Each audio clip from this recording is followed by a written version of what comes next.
President Shapiro, Mr. and Mrs. Crown, colleagues, member of the faculty. I have in my list, next in line is students, but I think I need a magnifying glass to identify them. But whoever they are, yes, students.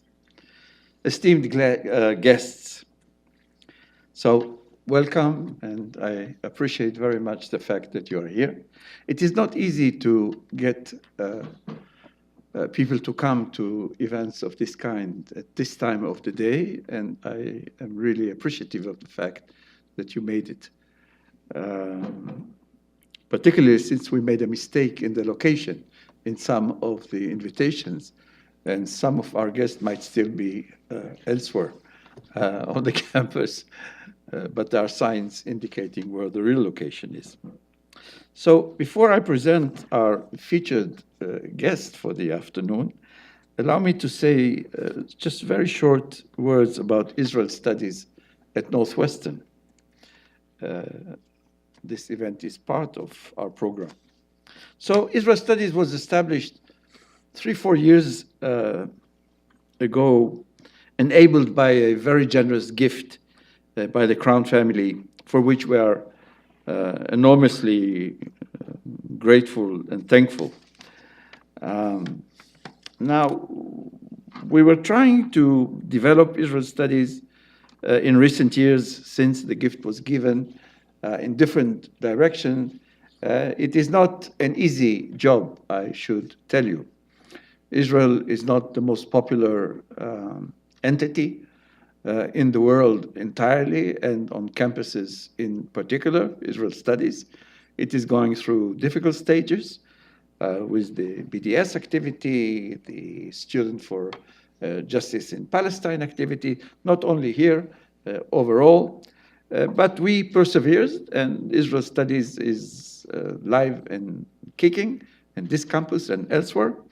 But we have tried to go in different directions. I will not go into details, but one such new way that we have followed in the last 2 years, and we are looking for different directions, original ones, innovative ones, creative ones, is to bring distinguished Israel Studies professors to the campus for a quarter or a shorter period to come with us to teach.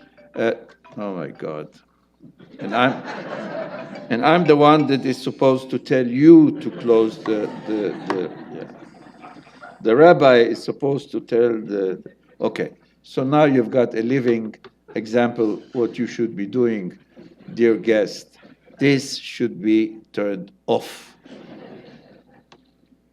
Actually, this is all staged. I meant it to be called, to be. I'm sorry, I apologize. Thank you, sir. So one of the things we brought in is a visiting distinguished professor for a quarter or a shorter period. Last year, we had the honor to have here Professor Ruth Gavizon, a leading legal expert who spent a quarter here. And this year, we are lucky to have Professor Manuel Trajtenberg with us. I'm getting to you, Manuel. This is a very short, yes. Now, as some of you might have noticed, Manuel Trajtenberg is not a typical Hebrew name. And you're right. I should say, Manuel, had you been traveling abroad on behalf of the state 70 years ago, when the state of Israel has been born, this wouldn't have worked. You wouldn't be able to travel with such a name. And I'll tell you why. I'll tell the audience why. Because Ben Gurion, the founding father of the state of Israel, had issued an ordinance that anyone who represents the state of Israel should bear a Hebrew name. as a symbol of the newly born state of Israel. My family is one of the victims of this ordinance, hence the name Reches, which, as you can imagine, is not a very simple name to travel with, let alone the spelling with a double S at the end. I never figured out why my father put double S at the end. But you escaped this ordinance and you remained with Manuel Trajtenberg. So a few biographical notes. Manuel was born in Cordoba, Argentina, to a Jewish family which emigrated from the Ukraine.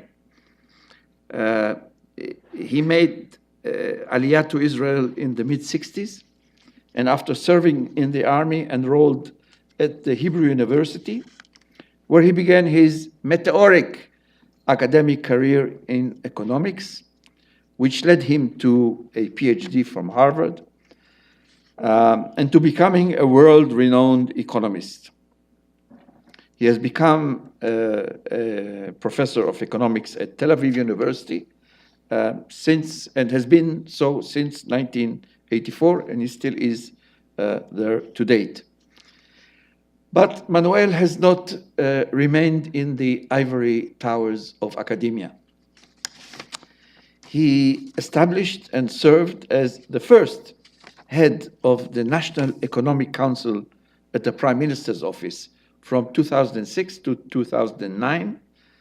Then he served as chairman of the higher education system in Israel from 2009 and 2014. So this might sound to you just as another title, but I should tell you that this is one of the most powerful institutions in Israel as far as education in general is concerned, and as higher education in particular is concerned. And he might, yesterday at his talk at CEPSI, I mispronounced the CESPI, almost says Pepsi, not good. He spoke about it in detail. Maybe he'll mention it today.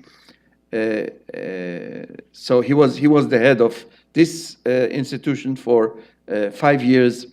And then in 2011, mass semi-violent social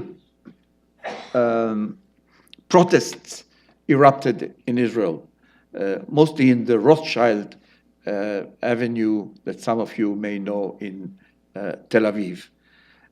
Who but Trajtenberg was appointed chairman of the Committee for Economic and Social Change that was appointed following these unprecedented events.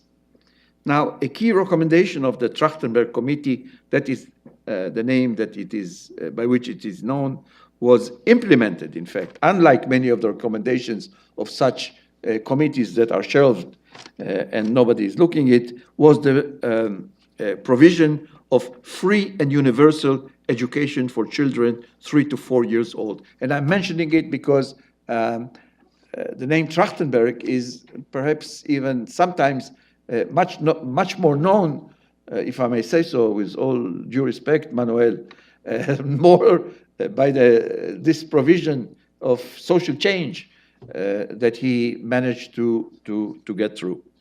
Now comes another exciting and unexpected turn in Manuel Trachtenberg's career. In 2014, he joins the Zionist Union political list, for which he was the candidate for finance minister. And he was elected to the Knesset. In 2015, he became a Knesset member, a very active one. From what I looked, you are a member in no less than 20 committees. Is this right? I almost said, is this normal? But this is how it works in the Israeli Knesset, and that's how he was. This is what he was doing. But wait, this is not the end, because in 2017 he quit the Knesset and resigned back to academia, which enabled us to have him as a visitor during this spring quarter. I'm talking too long. Just a word about politics. I'm not sure that this is the last word, but I will let him testify. Ladies and gentlemen, please join me in welcoming Professor Manuel Trajtenberg.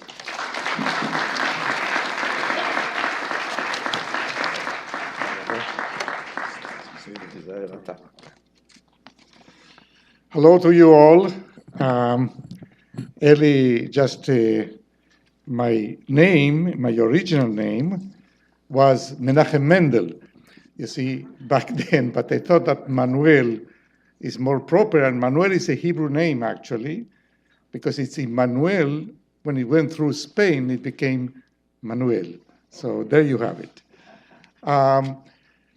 It's a real pleasure to be here with you, President Shapiro, all of you. I'm really honored to be able to give this talk, in particular as these days we're celebrating 70 years to the State of Israel, or the establishment of the State of Israel. I want to thank Lester Crown for making this possible, and the Center for Jewish and Israeli Studies. And in particular, I want to thank you, Eli, and Martin, and Yoel Mokir. All these people work hard to bring me over and organize this talk and these activities. Let me point out that I'm convinced that Jewish and Israeli studies are becoming increasingly important in these turbulent times, as we witness all around us a disturbing resurgence of populism and nationalism and all sorts of hatred. I'm convinced that there is only one way to fight back effectively, and that is through education, through trying to convey the hard facts and not the fake facts, to try to convey what dispassionate analysis and critical appraisal of the complex realities of this world are all about. And yes, Jewish and Israeli studies can and should become a beacon of this struggle to restore reason and humanism to this troubled age. So I'm very supportive of your endeavor, and I think that it deserves to become really a vibrant part of the university. As Eli said, I was elected to the Knesset 3 years ago, and unfortunately, it didn't work out the way I thought it was going to work out. We naively thought that the Labour Party was going to win, and then I would have become finance minister. It's a completely different ball game than to find yourself in the opposition.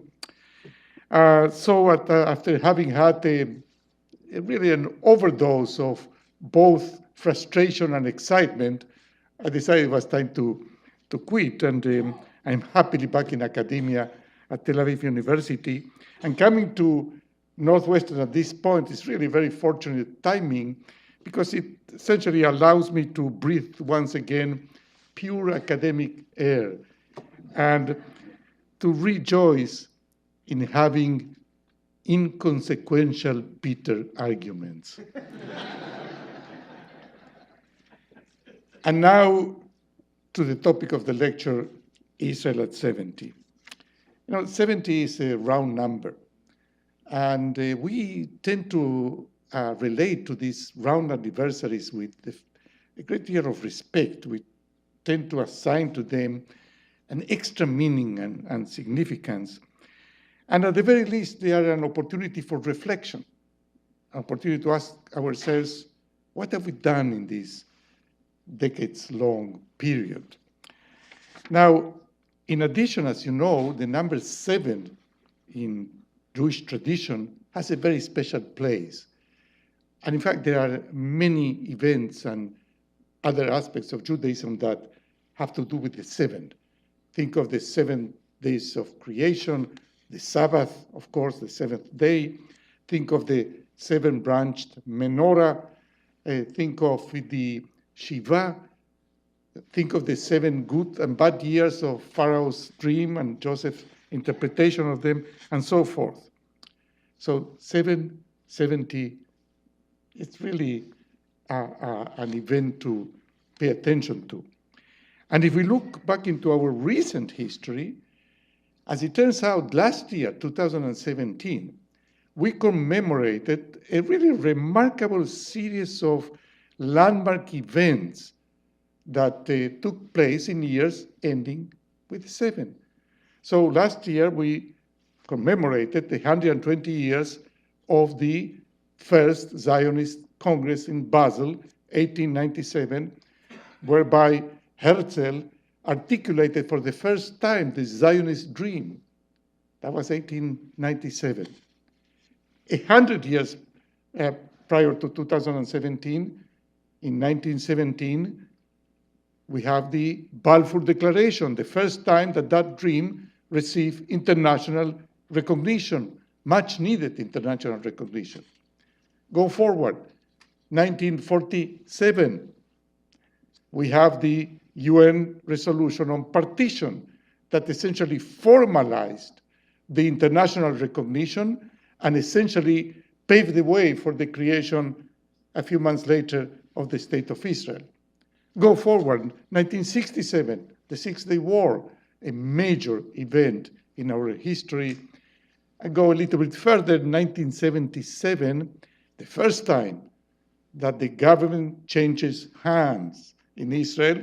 The Likud, Begin, assumes power in 1977, a landmark event. And so, there are all these, and somebody told me, you're forgetting one. I said, which one? I said, 2007. I said, what happened? The launching of the iPhone. I said, what the hell? So what does it have to do with it? He said, well, in Israel, really, cell phones are incredibly popular, and we are one of the most talkative people on earth. So 2007 belongs to that long series of events. So all these milestones make you reflect, where do we stand today? What have we achieved in this period? What are the main challenges we face? 70 years, it's a long time, and it's a very short time. It's very hard to calibrate historically. What does it mean, 70 years? So let me try to do an exercise with you. Let's go back 70 years to 1948. Think of the world that we know today, how it looked back then. So Europe was in total ruin, okay? Germany was occupied. Now zoom backwards back to the present. Germany is an economic superpower. The EU, with all its faults, is the second or the first largest economy in the world, depending how you measure it, okay? Think of the US. The US had just emerged in 1948 as the major superpower. Well, come back to 2018, it's still number one, but is being challenged from within and from without. Think of the Soviet Union, Stalin, 1948, and then the Cold War, and then the collapse. We don't talk anymore about the Soviet Union. I was having a conversation with my daughters. They didn't know what I was talking about.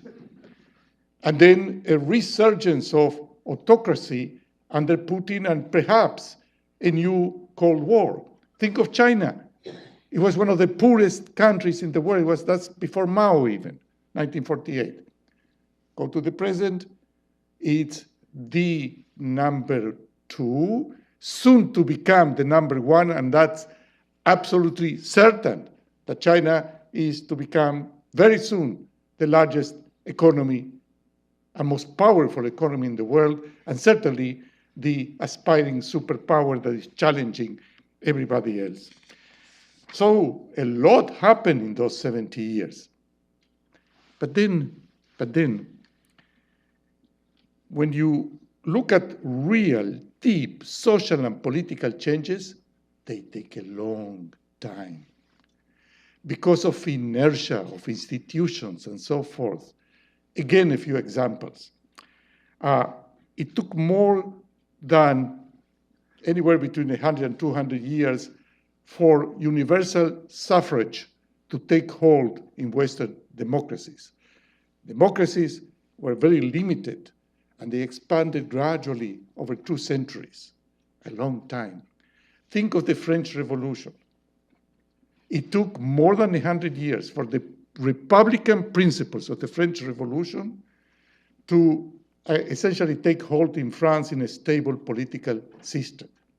Think of decolonization following the Second World War.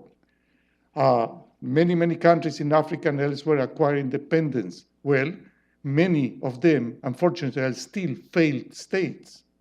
So real deep changes, social and political changes, take a long time. By that measure, 70 years is not much. Regarding Israel, when we look at the state of Israel, well, it took a great effort to nurture the state into adulthood, throughout this period. What I intend to do today is to argue that yes, we have successfully established a state in the course of these 70 years, and it is thriving in spite of the constant threats to its very existence. And that's quite an extraordinary achievement. But we have yet to forge a nation. And that's very different from setting up a state. And we face great difficulties and challenges in this respect. Forging a nation is the mission that our generation has to take over from the previous generation that established the state.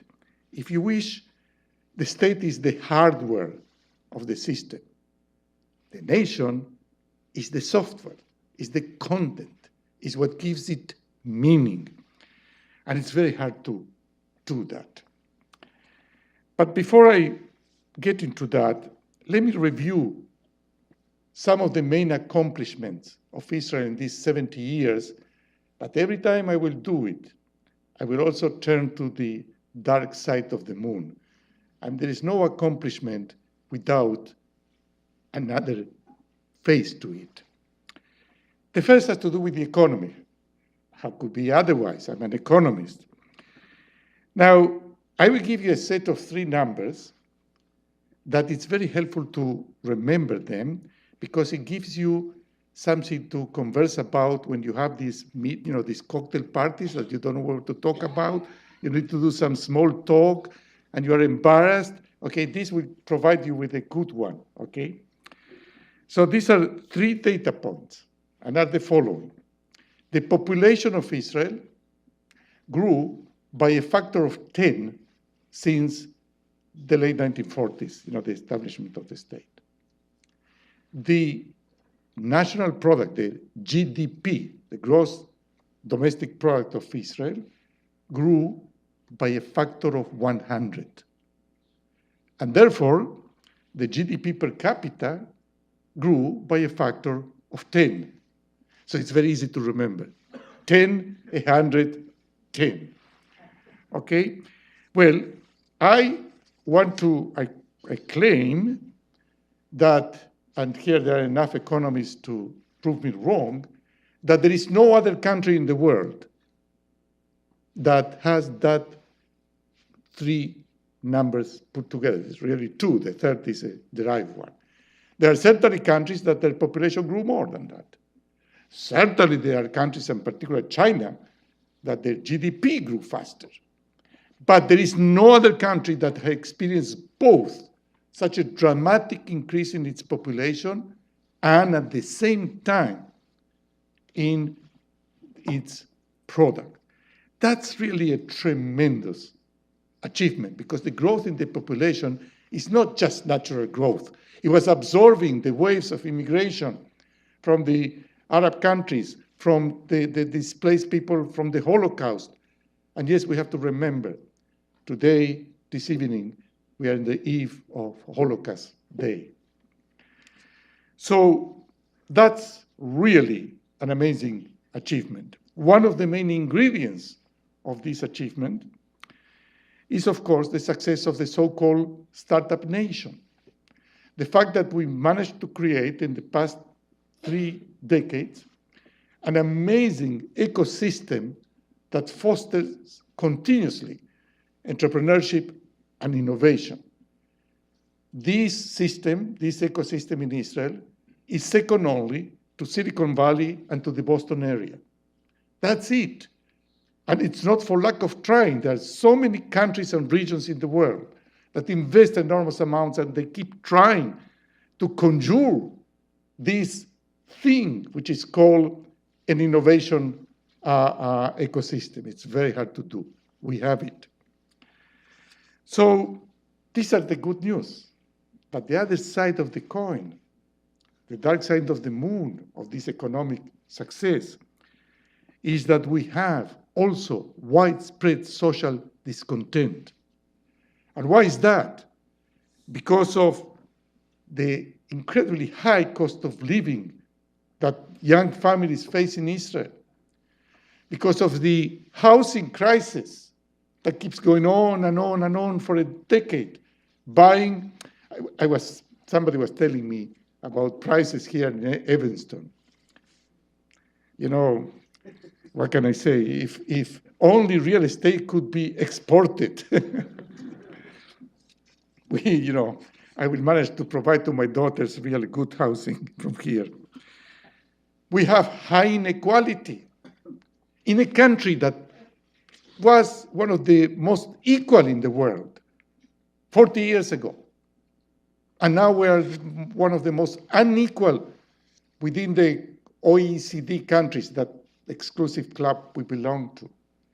High poverty ratios. It's true, most of the poor families belong to 2 groups of people, the Arab minorities and the ultra-Orthodox, but they are part of Israeli society. So we cannot dismiss it. And of course, as Eli mentioned, we had this explosion of social protest, unprecedented in its magnitude. And by the way, I checked the numbers. 2011 was a year where social protest erupted in many, many places, both in Europe, in the US, and in the Arab countries, the Arab Spring and so forth, that turned into the Arab fall and winter. The magnitude in terms of the percentage of the population that participated in the social protests are unbelievable. Something like 6% of the population, 500,000 people, were at once in the streets in Tel Aviv. And no, Eli, it was not violent. It's one of the striking aspects of those protests. There was not a single window broken with 500,000 people on the streets. Who was demonstrating there? My daughters were there. I was there until I was called by the prime minister at the beginning. I refused. I said, no, hey, I'm in the streets. I'm on the other side of the trenches. But then, duty called them. So we talk about the startup nation. It's a very catchy name of a book that turned into really a concept. It's not quite the startup nation. It's only barely 10% of the nation. Only about 10% of employment in Israel is in high tech. And the benefits, the economic benefits from high tech go to a very, very small segment, even of this 10%. So yes, tremendous economic success, but not quite the filtering through to the rest of the population. These social ills, the inequality and the poverty and the high cost of living and the housing crisis and so forth, they impinge on our ability to forge a cohesive collective entity, to develop the software I was telling you about. It can be otherwise, and it should be otherwise, and it's going to be otherwise, but it will require a real reassessment of policies. I'm not going to develop that because I'm going to talk about that on next Wednesday at the economics department. So this is just the trailer, like in Netflix. So that's one big achievement on the other side of it. The second great achievement is that, yes, we do have a vibrant democracy. It's vociferous, it's kicking, but it is a democracy. And the Knesset, with all its faults, and there are many faults, I know it firsthand, is still really a well-functioning legislative, and it not only does the legislation, but it also supervises the executive, oftentimes in a very aggressive way, and it also provides a voice for the people of all ranks. I was amazed by that. I mean, coming from outside, we don't realize the day-to-day workings of the Knesset and how important that is for democracy, not just the laws passed or not passed, but also that aspect of it. The media in Israel, the press, is really, except for one or two cases, mostly independent. There is this so-called newspaper that is not really independent. And it's very combative, the press, and it's powerful and it's fearless. And many, if not most, of the charges of corruption and so forth that we have seen come from revelations from the press that they pursue relentlessly. The judiciary, in particular the Supreme Court in Israel, and the law enforcement agencies are strong, are mostly independent. They do investigate everybody. They do indict, as you know, and if you don't believe me, wait a little bit and you will see. Special economic interests are mostly kept in check. We are lucky because we have a very strict law that regulates the financing of political campaigns. It's very strict. I experience it. The amount of money you can receive from any given entity or family is really tiny. It's something like, if I remember correctly, $700, and that's it. And it's really it's really enforced. And yet, so, we have a vibrant democracy, great. Yet, there's the other side of the coin.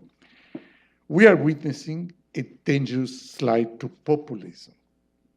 I was reading recently this book that came out, I think, a year ago by Werner Müllers. He's from Princeton, called What is Populism? I don't recommend it because it gives you nightmares.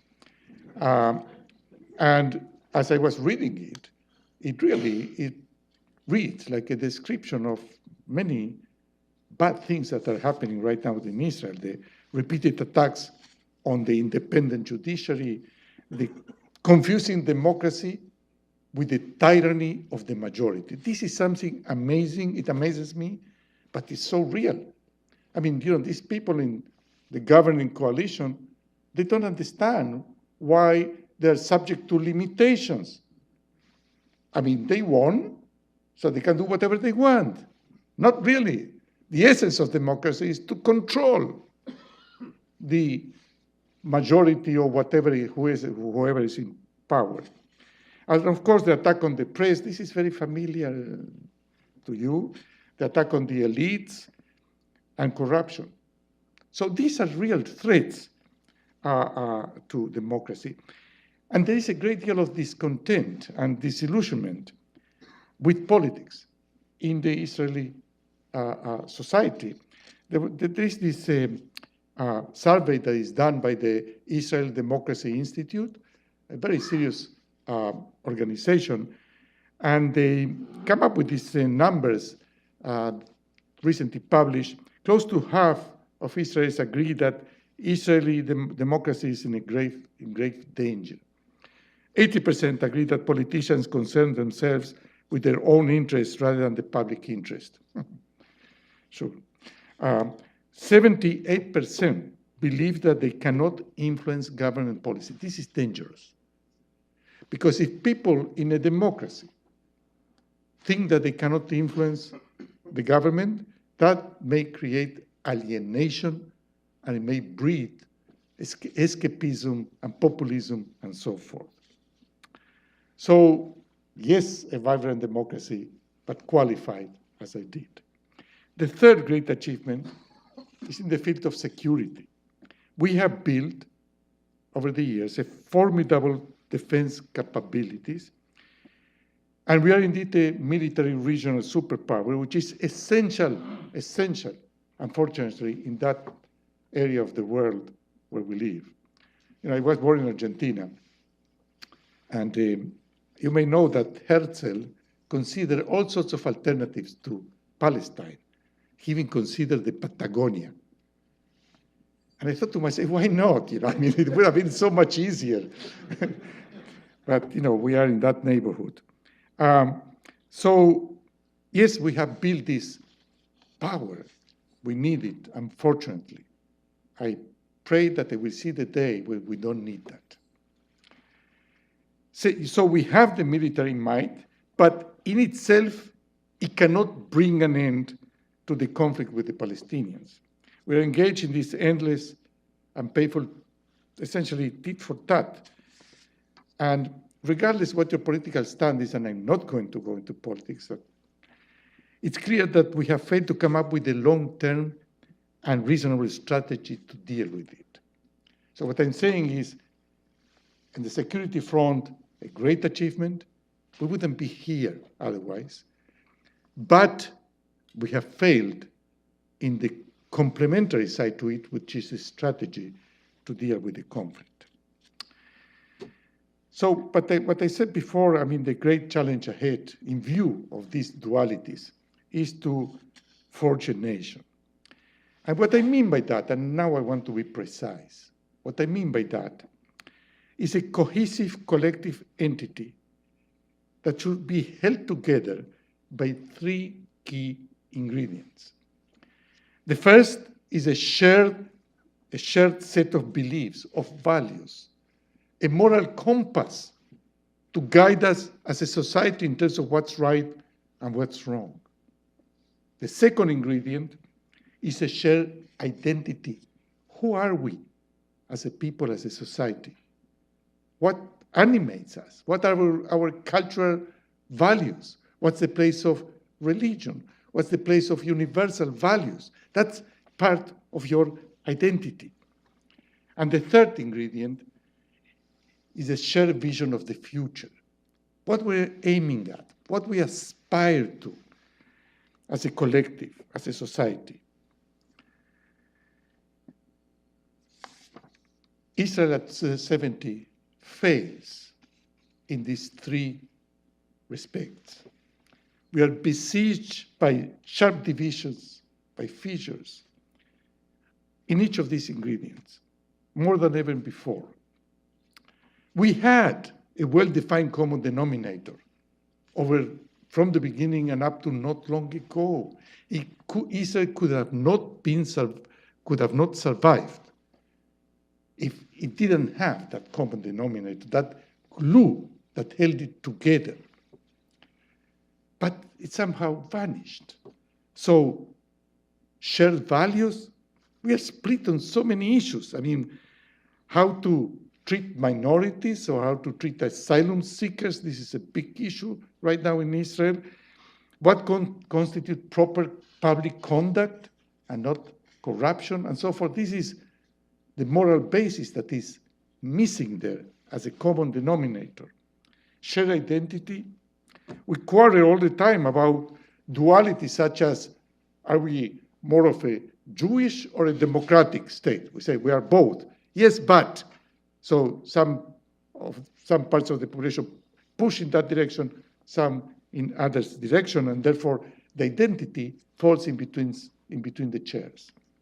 A shared vision of the future, we cannot agree about, are we going to have one state for two peoples, two states for, these are basic issues, fundamental.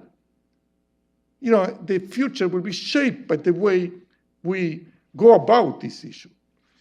We don't have a clear view of the role of Israel vis-a-vis the Jewish people around the world. Look what happened lately with the Kotel, with the Wailing Wall, and so forth. We don't have a unifying vision of what our society is going to look like in terms of tikkun olam, this concept of essentially having a model society as opposed to just having plain capitalism.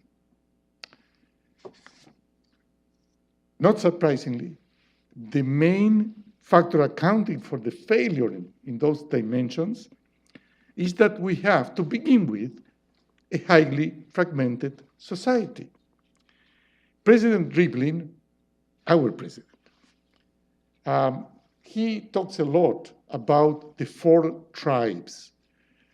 Ever since his inauguration, he is talking about the fact that Israeli society is made of 4 tribes. Which tribes he describes? Well, the Haredim, the ultra-Orthodox, around 10% of the population, the Arab minorities, around 20% of the population, the religious, not Haredim, around 30% of the population, and the secular, around 40% of the population. Notice, and this is very interesting, that there is no majority. Each one of these groups is a minority. And that's very problematic because minorities are frightful of the others and they become defensive. They cannot afford to be generous, to be magnanimous, because they suspect the others, you see.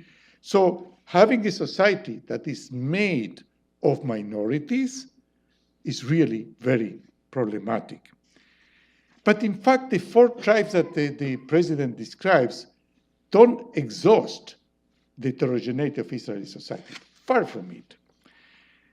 The way to think about it is that we have many dimensions of heterogeneity, and I will spell them out. But think, first of all, of other countries. Every country has heterogeneity. But typically, countries have 2, 3, 4 key dimensions of heterogeneity. One, the socioeconomic dimension, typically, poor people, rich people, middle class vanishing. That every country has it. That's one. 2, many countries have geographic heterogeneity, okay? Think of, in the States, it's very clear, right? The Midwest, the coasts, and so forth, and those differences, this heterogeneity impinges on politics and so forth.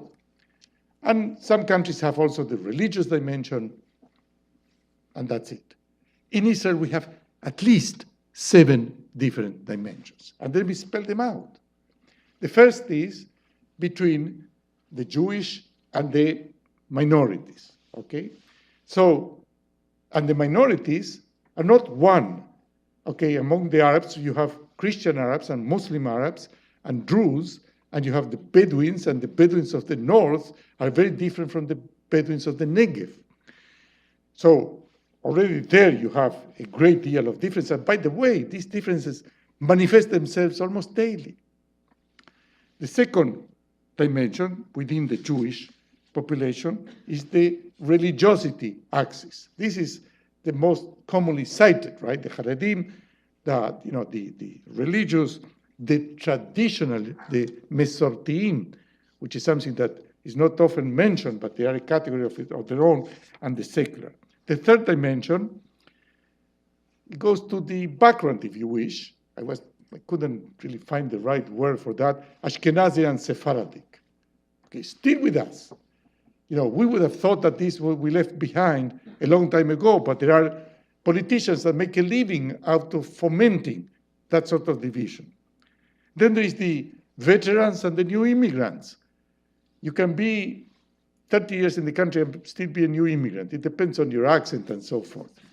Then there is the geographic dimension, and this is crazy. I mean, a country so small as Israel, okay?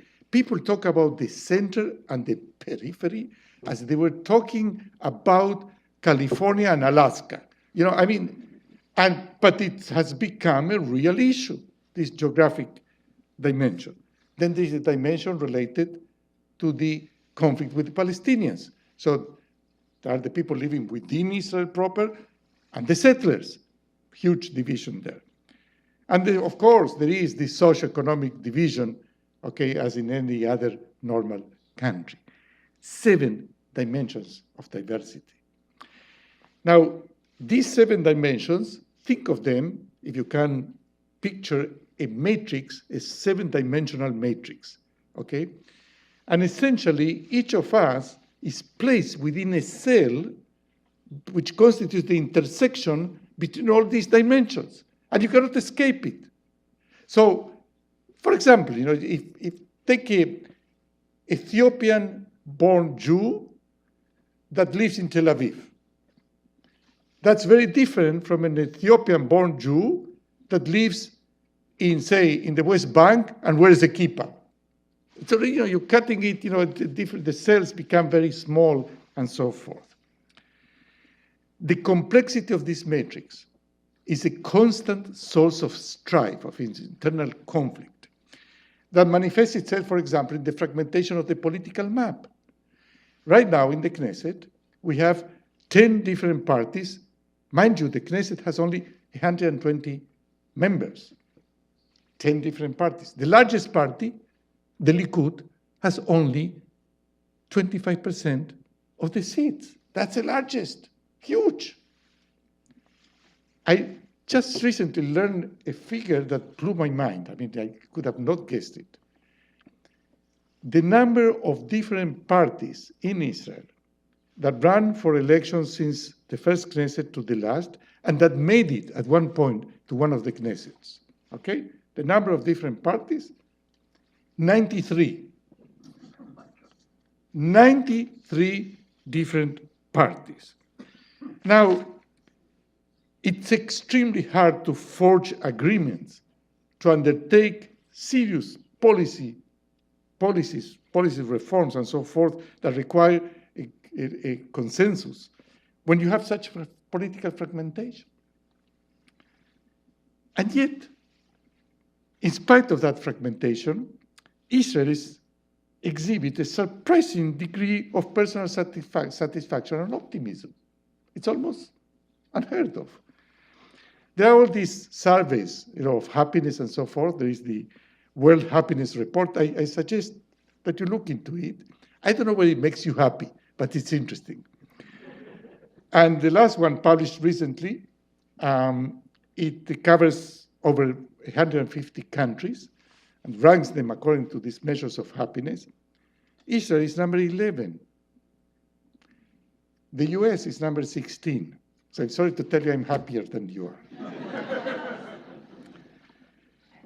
The same IDI, Israeli Democracy Index, that Democracy Institute that I mentioned before, and the same survey, they find that 84% of Israelis believe that Israel is a good place to live, and 68% are optimistic about Israel's future and their own. Now, 68% is extremely high, and I suggest that you look into these international comparisons, and you will be surprised. There are great surprises in terms of optimism, but this is extremely high. There is one further figure that I think is worth noting that reflects optimism, and that is the fertility rate in Israel.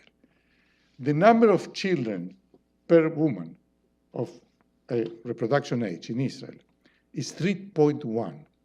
It's the highest by far in the OECD, and except for many countries in Africa, it's one of the highest in the world. Just to give you a sense, the average for the OECD is 1.7. The rate of population growth in Israel is close to 2% per year. The average in the OECD, barely 0.5%, and it's positive because of immigration and not because of reproduction.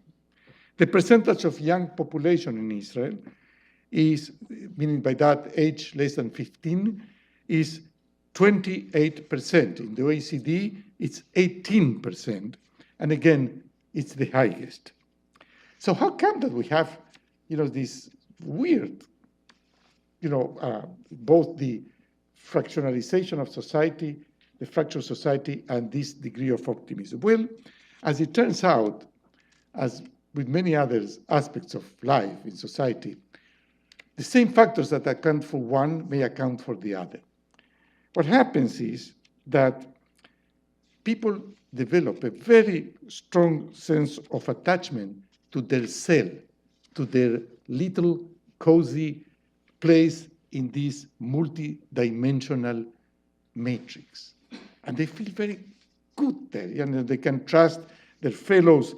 They feel solidarity. They are not alone. They are not isolated. The sheer individualism that, to a large extent, is so prevalent here in the US is really alien to Israelis. Everybody there belongs to what we call in Hebrew hachevre. Hachevre is this interesting concept of sort of a cozy, small social group to which you belong for life. Whether you like it or not, you're part of the chevre, okay? And they keep pestering you with invitations that you don't want to go. But in any case, you feel familiarity and solidarity, and that's a big component of well-being. So sounds fine? No, not quite. Because oftentimes, these strong loyalties for your cell, for your group, for your chevre, okay, conflict with society, with other cells and chevres, and so forth. So it's very hard, again, to forge a nation when you have that. It may be good for your feeling, for your optimism, and so forth, but it's very hard. Now, I'm aware that many of these failings are happening not just in Israel, in many countries. And there is indeed a widespread malaise, if you wish, in the world. And you can think that what happens in Israel is a reflection of that. I don't want to go that route. That's the easy way out. Oftentimes, we say, what do you want? These things are happening, populism, this, that, the division in societies. Well, let me tell you, this is our problem, my problem. And we have to face it here now as if it were just our own making. I'm not going to let ourselves escape from responsibility. So how to stitch back Israel's fractured society? How to create a firm common ground in order to forge a nation? We can do it. We need a great effort, we need patience, and we need wisdom. And we can go about it in two ways. One is in a systemic way, and the other is addressing key issues, one at a time. If you wish, the macro and the micro, right? This is an economist. So let me take the systemic first and take one particular aspect of it, and that's the educational system. Typically, Bismarck, when the great Iron Chancellor in Prussia, he was one of the pioneers of the rigid educational system, and he thought of it as a way of educating the citizens to make up this nation. And indeed, in the education system, the K-12, one of their main missions of these systems is to create a common ground among all citizens. Believe it or not, in Israel, that's not the case. In Israel, there is not one system, but four. There is the secular, there is the religious, there is the Arab, and there is the Haredi, the tribes. They are separate organs in the Ministry of Education, and even the language is not the same. Do you know that Israeli Arabs in Israel study in Arabic, not in Hebrew? Now, you may think this is great. because this is accommodating multiculturalism. No, they complain about it because when they have to, later on, to enter the university or the workplace, they are in a position of inferiority. They have a handicap.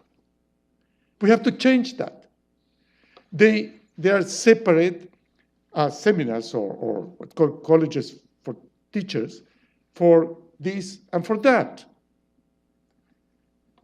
The matriculation exams, yes, are kind of a great equalizer up to a point. I mean, the Haredim, most of them don't take them, but the Haredi women do take them, and they take different exams. And so forth and so on.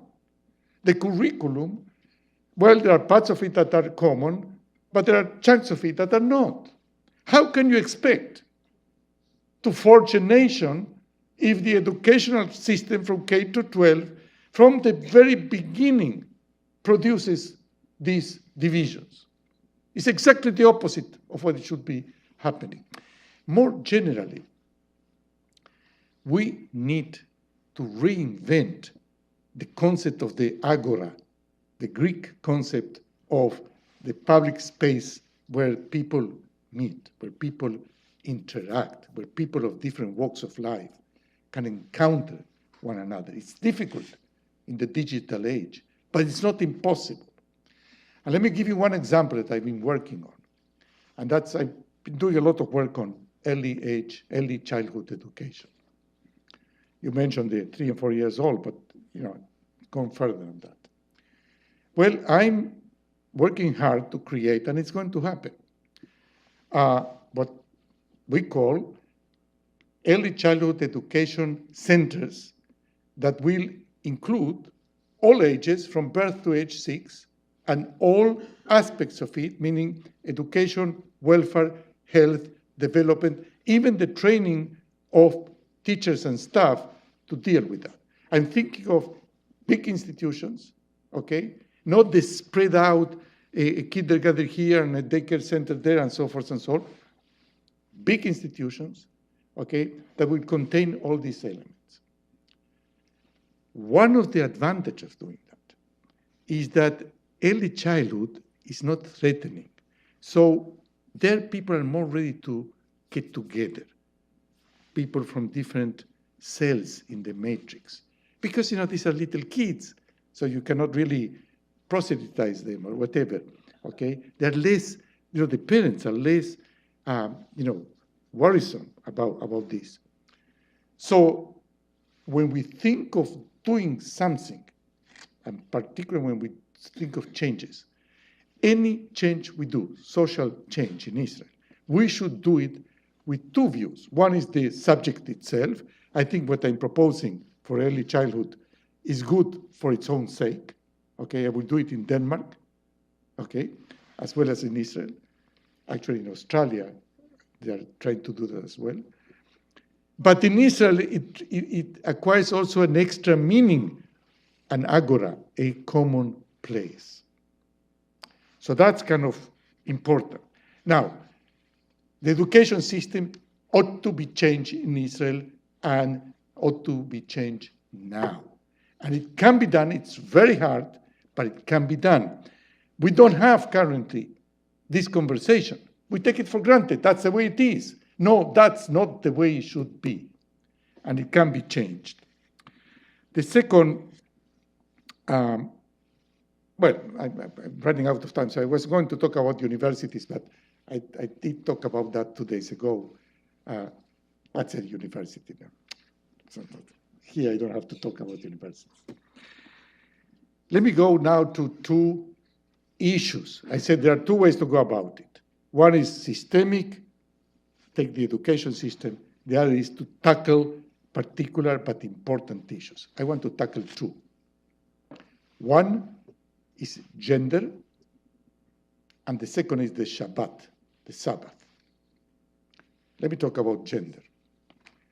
In the 100 years ago or so, in the initial stages of what became the State of Israel, women were liberated in a way, in the pioneer culture of the time, the kibbutzim, in the army, in agriculture, in everything.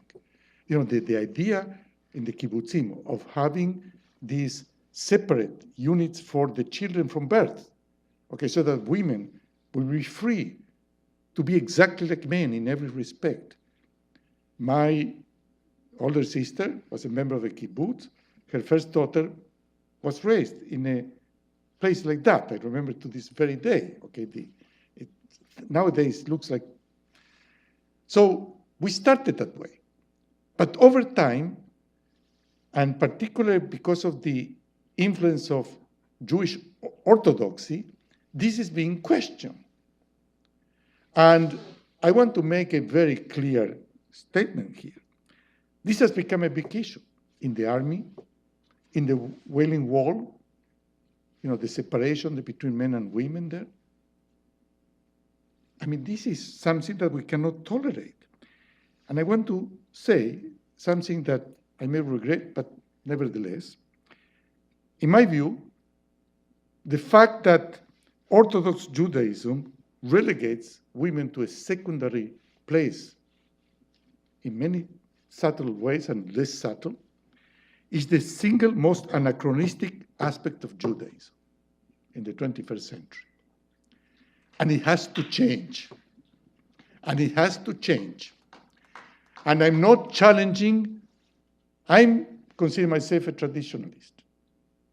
I have a great respect for Jewish tradition, and I have transmitted that to my daughters and so forth.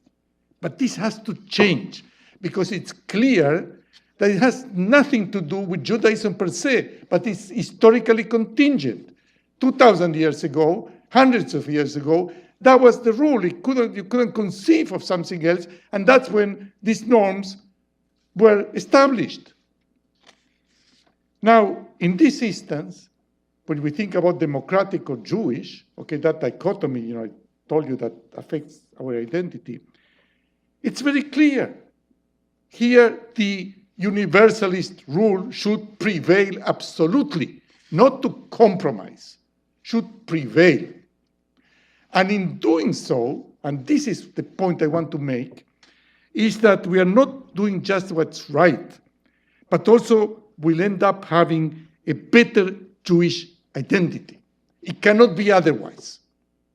It cannot be otherwise. Now let me talk about the Shabbat, the Sabbath. In my view, the invention of the Sabbath is one of the greatest contributions of Judaism to humanity. The idea that in order to preserve our human condition, we need to break the weekly routine to make room for the soul, for the family, for contemplation, for leisure, for culture, for the community. It's an extraordinary idea that we take it for granted. But it was an innovation, a great innovation back then. But then in Israel, in the cradle of the Sabbath has turned into a bone of contention.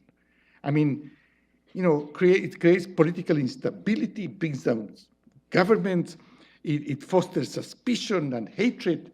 How can it be that this greatest contribution in Israel has turned into such a contentious issue? Well, during my 2.5 years in the Knesset, I spent an enormous amount of effort drafting a bill that tried to settle the issue, the basic parameters of the Sabbath, in a consensual manner. And you mentioned Ruth Gavison. Ruth Gavison is, among other things, the author, together with Rebbe Maidan, of a covenant, so-called covenant of Gavison-Maidan, that includes a chapter on the Sabbath. I was inspired by that chapter, and the bill that we put forward includes elements of that covenant. So, no, I don't claim credit on that. Now, I will describe in a moment what that includes, that bill. But let me tell you what happened. That bill, when I say we, it was 3 other members of the Knesset of different parties, right, left, etc., and myself, we presented it to any number of forums. I personally presented it and discussed it with every single party in the Knesset, including, of course, the Haredim, the ultra-Orthodox. The reaction was completely sympathetic, and the reaction was, yes, if there is hope of solving this issue, this is a very reasonable, if not the most reasonable way to do it. And yet it didn't happen. And it didn't happen because of lack of leadership, period. Why I say that? Because all that was required was that the ultra-Orthodox will get up to the Knesset, speak against it, scream against it, vote against it, but don't bring the government down because of it. That's it.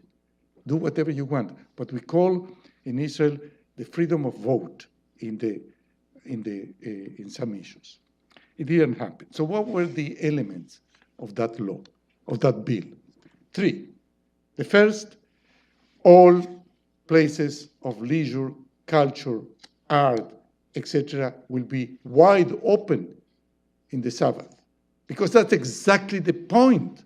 In the same way that the religious people go to a synagogue, others go to a museum. It performs a similar function. Or you go to have dinner with the family, with the community. It's the same function. So that was clear. The second aspect was that shopping malls will be closed. Commerce will not be allowed except for what's called convenience stores. It's not that, you forgot to buy milk, go buy the milk. The point was to take out from shopping this aura of absolute necessity also in the Sabbath. Let me tell you, you can survive without doing shopping once a week. You can. I mean, I know it's difficult, but you can. And the third element was public transportation. As you know, there is no public transportation in Israel except for in the Sabbath. And that's really, it's so unfair to 1/3 of the population that don't have a car, okay? So there was going to be public transportation, but what we call smart transportation, non-polluting, no quiet transportation, okay? Because the idea is not to have these buses, roaming the streets and making noise and so forth. We want the Sabbath to have a different character. But you can have it, certainly with new technologies. Now, this bill, one way or the other, eventually will be passed. Because, as everybody said in the Knesset, this is the reasonable thing. And in my view, and not only my view, this is not a compromise. I want shopping malls to be closed regardless of the Haredim. I don't want my daughters to consider as an option taking their kids, my grandchildren, to have a good time at the mall, okay? I want them to take them to the park and to the nature and to come to us. That also happens. So it's not a compromise. Reason is not a compromise. That's what should guide us. So it will eventually happen. The question is only how much time it will, we'll spend until it happens. Now, finally, let me wear back for a moment my economist hat and say a word about the big socioeconomic issues that we face in this perplexing era, in particular inequality, inequity, extreme greed. These issues have become big in the last, essentially since the big crisis of 2008. Economists talked about inequality, but if you did work on inequality, except for some big guys, you would not get tenure. I'm exaggerating, but and now it's a big issue. So I'm convinced that in facing these issues, we will have to go beyond the sterile, neutral attitude that the economic profession in academia has typically assumed. In my view, any sound economic doctrine needs a moral basis that the synthetic market economy doctrine that we uphold today lacks. We need to develop what I call a moral market economy. And let me remind you that the founding fathers of economics as we know it, Adam Smith, he was a theologian. He wrote the theory of moral sentiments, the theory of moral sentiments, before he wrote The Wealth of Nations. And he became famous because of the first book, prior to the second book. What happened is that all these big names, they took it for granted that there was a sound moral basis on which you can superimpose, the forces of the market and so forth. But the forces of the market cannot do away with the moral code. No, I want to claim that there is a lot that we can draw from our Jewish heritage in that respect, that we can provide some of the moral foundations needed. And I want to give you one example, and I will leave you with that.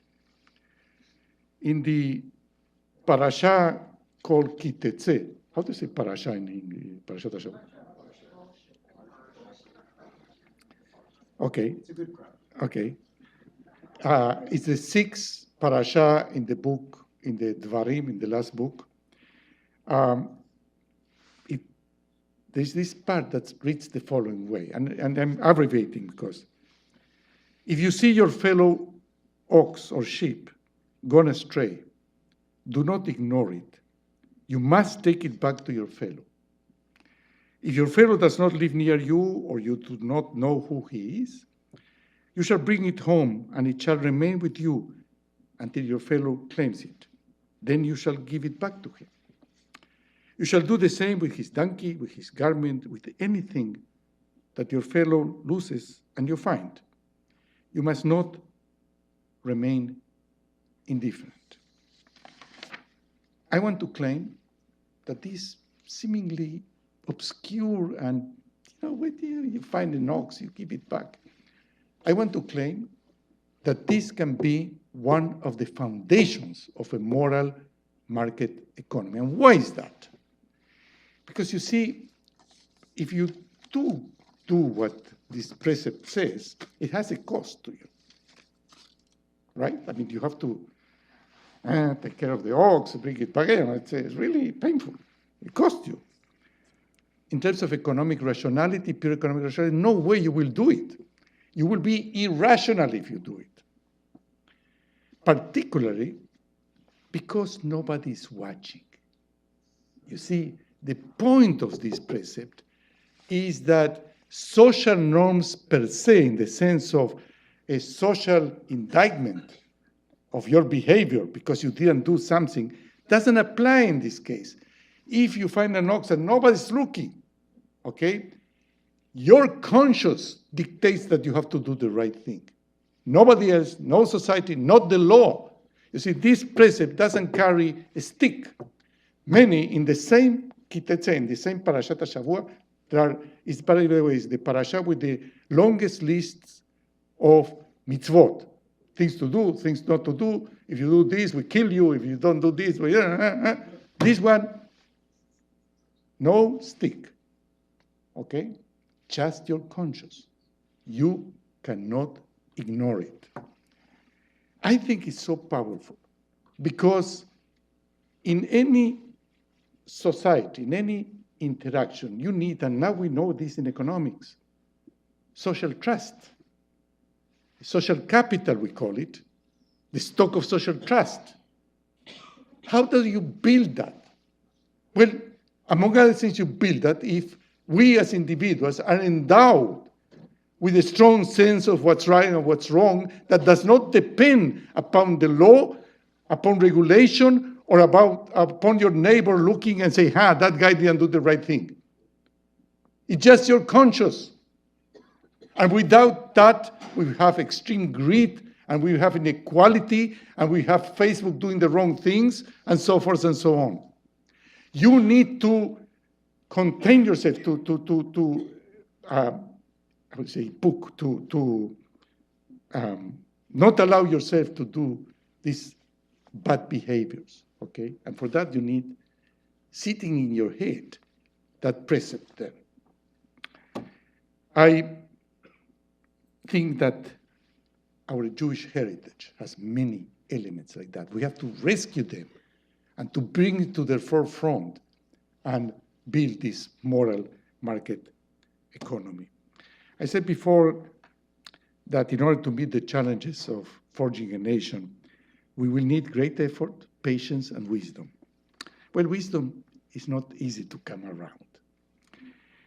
And I submit to you that academia should play a pivotal role in that respect in providing at least some of the wisdom.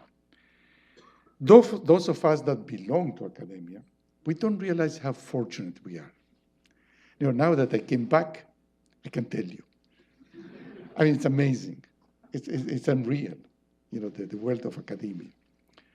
But in my view, being so fortunate carries a responsibility to our societies and to our heritage.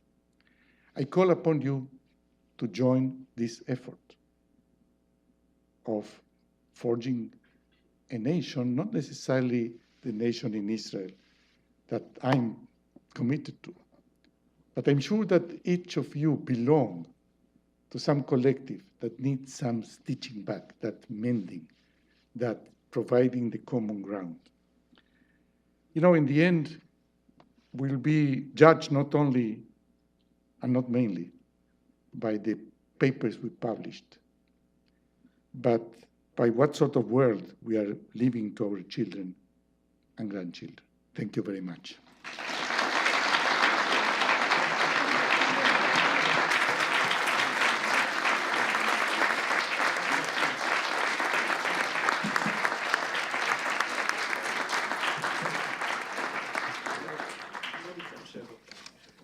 Whatever. If there are questions, I'm ready to take. You're going to moderate, right? We'll take 2 questions. You can argue about that. First of all, when you consider Heckman's work on the return on investment of early childhood intervention, and you consider the psychological research on the role of early childhood intervention in the development of identity, Right. I want to commend you for the direction that you're taking on early childhood programs. I don't know whether you're being driven by the psychology or the economics, but either way, kol hakavod. I have a question about 2 numbers. You talked about 78% believe they cannot influence government, and 68% are optimistic, which says to me that there's not a real link between people's worldview and their optimistic view and their feeling that government needs to be intervened in because it's just not part of their values. Now, I suspect that if those issues that government addresses, like the Palestinian issue, like the Bedouin issue, were to become a threat to the optimism, then you would see a sea change in both policy and probably personnel in the government. What is it going to take to join these issues to people's optimism that could eventually produce the social and political change? Wow, that's a big question. It's a very good question, of course. I don't know. That's the honest answer. But I can say, you reflected on 2 figures, interestingly, the optimism on the one hand and the fact that people don't trust that the government that they can influence the government, okay? Now, that is not a contradiction because, again, you see, they their optimism stems from something else. I say from the chevre, from the fact that they belong, okay, and they're not necessarily because the government is doing much good for them, okay? But it's very dangerous, because in the end, and as you mentioned, these issues, you know, we depend upon the government and the direction of policy for the big things. And the big things, you know, eventually catch up on you, okay? You cannot really escape from them, sometimes in a very drastic way, like if, you know, missiles rain on Tel Aviv, okay, as happened at some point, literally so, but in many other ways, and in terms of policies, I mentioned before the housing crisis and so forth and so on. So that dichotomy of, on the one hand, feeling good with where you are, okay, where you belong to, and on the other hand, not being really connected to the government and so forth, because you don't trust, you don't believe, and so forth, that's very, very dangerous. It will have to change. What will bring the change? I really don't know. I know one thing, though, and this is where I am right now. We have to prepare well for when the moment comes, because there is nothing more dangerous than some sort of upheaval that brings changes if you're not prepared, because then it may degenerate, okay? We have to prepare. And when I talked before about wisdom and academia and so forth, that's our part in it.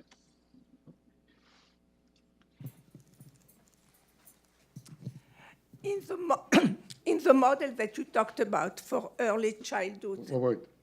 Oh. Okay. Now, okay. Yeah. In the model that you talk about early childhood education, are you putting the four groups together? The Chiloni, the non-religious, the religious, the Haredi, and the Arab?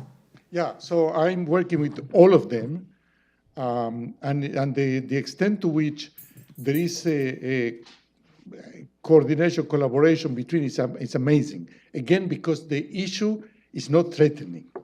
It's amazing how the psychology of it, you know, plays a role. If you talk about K to 12, it's much more difficult because there, you know, they say, but don't touch that. But, you know, the little Kinderlach, okay, so, you know, if you have a better way of taking care of them, fine. Okay, so that's happening, and it will happen more and more. I think we have to finish. Sure. There are two things I want to say. Just two? Is that As a prelude to some more things that I would say.